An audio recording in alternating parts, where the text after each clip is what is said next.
If you're tired of the standard business and marketing fundamentals, frameworks, and funnels, you need a little mischief.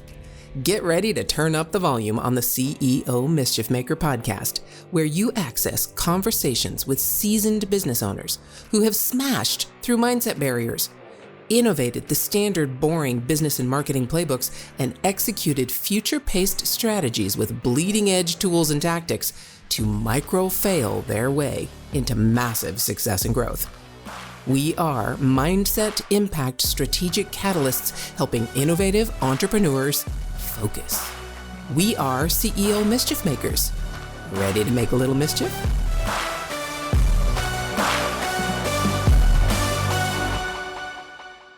Hey, CEO Mischief Makers, MKJ here, and I get to share a friend with you that I've known for a couple of years now, and we've kind of drifted in and out and around and SMS and email and all kinds of fun stuff we've done together. Chad Collins, welcome to the conversation. How you doing? Thanks. It's so good to be here. Thrilled. Yeah. Tell us a little bit about, for the people who don't know you, who you are and what you do. Well, several years ago, I founded an event production company all about Lego. So the name of our primary touring event is called Brickfest Live. This year, we're going to about 40 cities nationwide. But it all started because of a YouTube channel that I created with my daughter back in 2013, 2012, 2013. Yeah. Wow. So we're talking 7 years ago. Well, no, close to 10 years ago. Yeah. It's been almost a decade. Ago. Yep. And you just mentioned she's getting ready to possibly go off to college here pretty soon. So she is. Major She's graduating. Changes. Mm-hmm. Wow. So how was that? All right. So take me through this a minute, because this first conversation is all about mindset shifts. And that obviously takes a pretty big mindset shift to go from being with your daughter, who at the time sounds like probably 8 years old. Yep. Yeah. So 7-year-old daughter, you're playing, you're having fun on YouTube and Legos and all this fun stuff. And this morphs into a business. What was that first mindset shift you think that you might have had to have to be able to switch that from a YouTube channel having fun and helping expose your daughter to all these new things to now a business and events? What happened? You know, it's really interesting. We started putting up those first videos on YouTube, and right out of the gate, they got traction. Right out of the gate, 10,000 views, 50,000 views, etc., which we know is uncommon, but we also knew that we must have struck a chord with the niche that we were making our content for. And like most people, especially then, everyone knew about YouTube from a content consumption standpoint, not necessarily a content creator standpoint. And over the course of a couple of months of putting up these videos, back then you weren't immediately able to monetize your videos. YouTube had to identify videos that were yours. They reached out to you. They invited you to monetize your videos. And so we got that first email from YouTube, Google, right? And they said, hey, do you guys want to monetize your videos? Of course, it was like, yeah, let's see what happens. And over the course of the next couple of weeks and months, I started looking, and we were getting 7 cents a day, okay? 8 cents a day, 20 cents a day. And you're laughing because it's hysterical. But interestingly, at that time, I had a full-time job, a well-paying job. I was able to support my family, 2 kids, wife, right? The whole thing. And I found myself being more excited about those 7 cents than I was about the nice salary that I was bringing home every other week. So the first mindset shift was, how can I turn these 7 cents into $7? How could you turn the $7 into $700? How could you then turn that into several $1,000s? And over the course of 18 months, we put up 500 videos on YouTube, got over 12 million views. And then we shifted into the event space because there were no Lego specific events, large scale, in our area. And we're just outside the Philadelphia area. It's a large market. And the closest event was actually several states away. So then it became, all right, you know, my car is being paid for every month, et cetera, by these YouTube videos. But is there something more? Is there something else? And that's when we started to peel the onion back and figure out, all right, we can go into this event space and we'll see where that lands us. Wow. So was any of that fueled by requests from the community in your YouTube space? Right off the bat, we started seeing in the comments people requesting videos. When is your next video going to be coming up? And this sense of community was very strong on our channel. Here you had a father and a daughter doing YouTube videos together. And while it's nice to see the 7 cents and 12 cents come in, right? It's also nice to see the views on your videos going up, right? Because that is ultimately positive reinforcement that you're doing the right thing. You're producing content that people like. And I wanted to make sure, and at the same time I was teaching my daughter like these concepts, I wanted to make sure that she understood that every single one of those numbers that we saw on the screen was actually a person. Yeah. And one of the series that we created on our channel, we called it the minifigure map. So for those maybe not all knowing about all things Lego, the minifigure is like the little Lego guy, right? The character, everyone kind of seen them, yellow face, etc.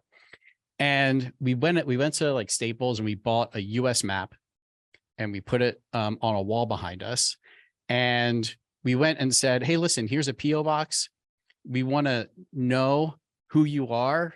If you send us a minifigure from where you're from, we'll put it on a map back here on, and then forever, when you watch our videos, you'll be able to see your minifigure on the wall behind us. And we thought that, oh, maybe a couple of people send us minifigs. And when we finally went to the PO box, we had filled one and they left a key and they said, here's a key to go into another PO box. There's more in there. And what was interesting about that is, yes, the request that we made to our audience was successful because they sent us these minifigures and they told us where they were from. But the other thing they did is they wrote us letters. Almost every single envelope we opened up had a letter. And oftentimes they were from a single dad. And every weekend, my daughter and I get together. And the first thing she wants to do is watch these videos and we watch you guys together. Or I'm in the military and I like to watch your videos on my downtime. And here's a minifigure that represents me. And it was story after story after story. And I was like, wow, like this is a community. Like this is something that we're building here, which really motivated us to keep going and ultimately create the live events. Wow. So I hear you. It almost feels like a dopamine hit when you first started talking about the 7 cents and the 12 cents. And then you're like, oh, how can I do this? How can I make it more? How can I? Absolutely. It really is how this whole social media landscape works. It's dopamine. It's how can we do this? And not saying you have vanity metrics in that sense, because you were able to cross that bridge from just numbers and vanity metrics to actually human beings.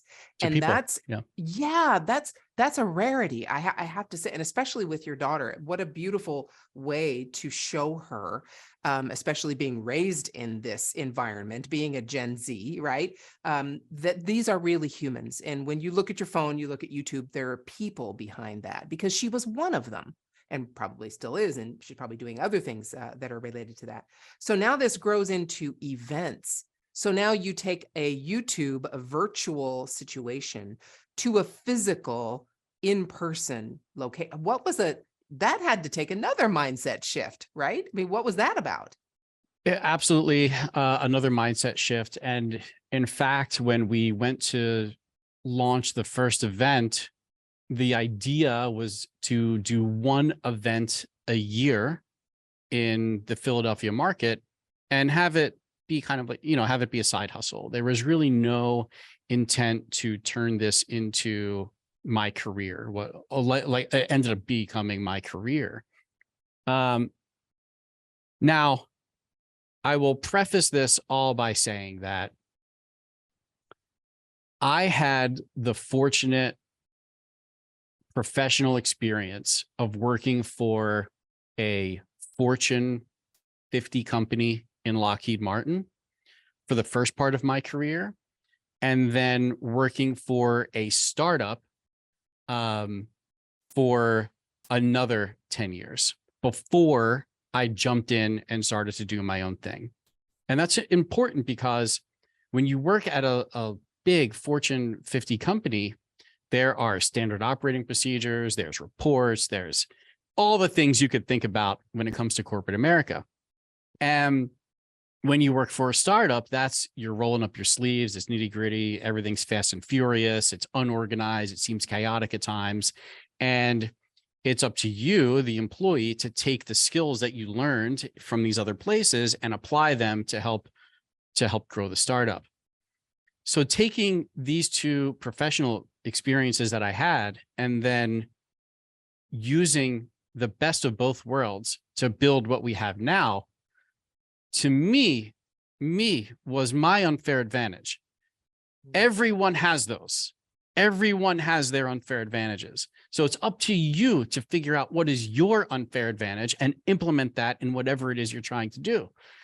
I knew that was my unfair advantage. So when it came to implementing the first ever event that we held, I knew how to create a project plan. I knew how to negotiate contracts with vendors, with venues, with contractors, with staff, et cetera. Like I had the know-how because we were doing it, not this business, but other businesses. But what you learn in one business, you can apply to another. So for me, it was, I've learned everything I've needed to learn to do this. And now it's just about execution. Can I execute the project plan that I've laid out for myself? And can I be disciplined enough to do it? I've been disciplined enough for others, right? When you're an employee, you're being disciplined for someone else's goals, dreams, aspirations, et cetera. Did I have the discipline to do it for myself, for my family? And that was like the mental shift that had to happen. So I had the confidence going in. All right, I've been able to do it for all of these other multi-million-dollar projects and businesses. If I'm just half as good doing it for myself, we should be okay. Yeah, when you put it on that kind of a scale, Fortune 50, right. If you're half as good, yeah, you're good. Right. Wow. Exactly. Wow. What an amazing. So, I mean, I get you. And I would love to tap a little more into that whole confidence issue, because really, to be honest with you, I agree. All of these things that the project plans, the vendor contracts, all those things you can find online or find from someone else. Those are just skills that we can acquire or understand or know from any online search or any person who's in that profession. So that's just a skill.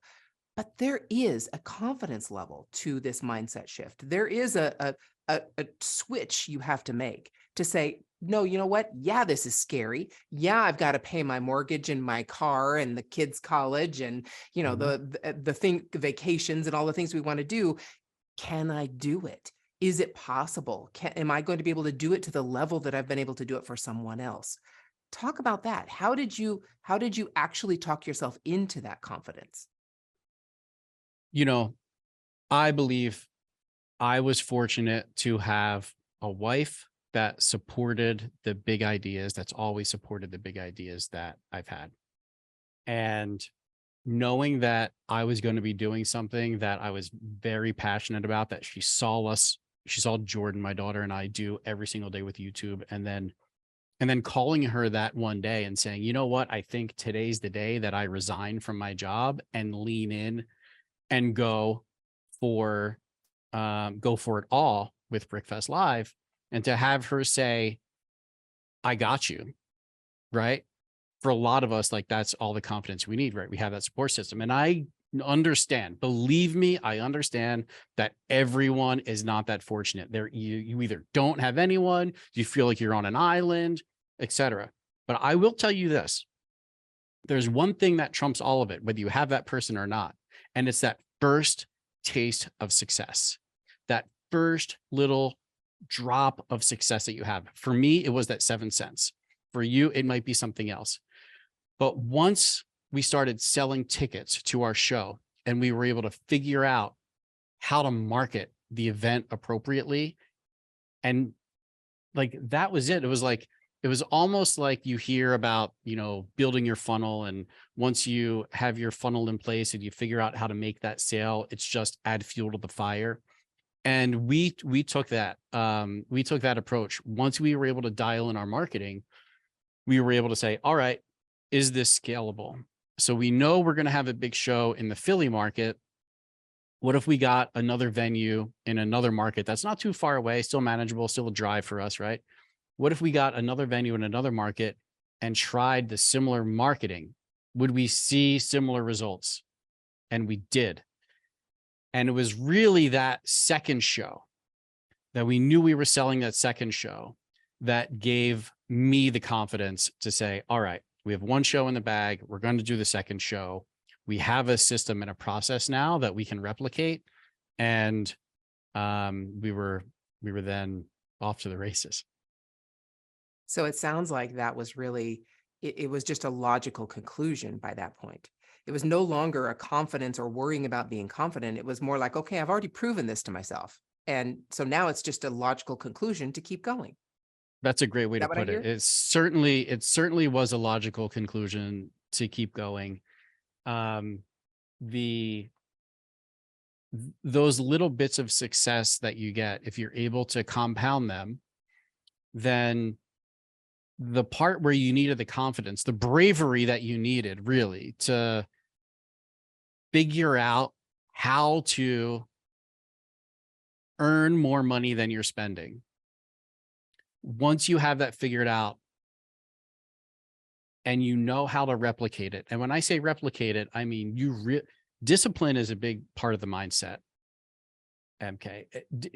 Discipline is huge. It's documenting what you're doing, being able to teach someone else how to do it, and being okay that they might be 70 or even 60% of what you are, because you, the pioneer, have the vision to take the company, the brand, what have you, to where you need it to be. And as long as you're thoughtful with that, and create systems. And by the way, it doesn't happen overnight. I mean, we've been doing this for 10 years. We're creating new systems every single week. You're just getting better. And it's those small incremental improvements that you make over time that really set you apart from anyone else in your space. Okay, hold on. If your mindset was shifted, you were inspired to innovate, and you were spurred into action, don't just move on with your day. Focus, my friend, and take a few minutes to visit CEOmischiefmaker.com to learn more about the value that was shared with you today. Please act now and create some CEO mischief of your own.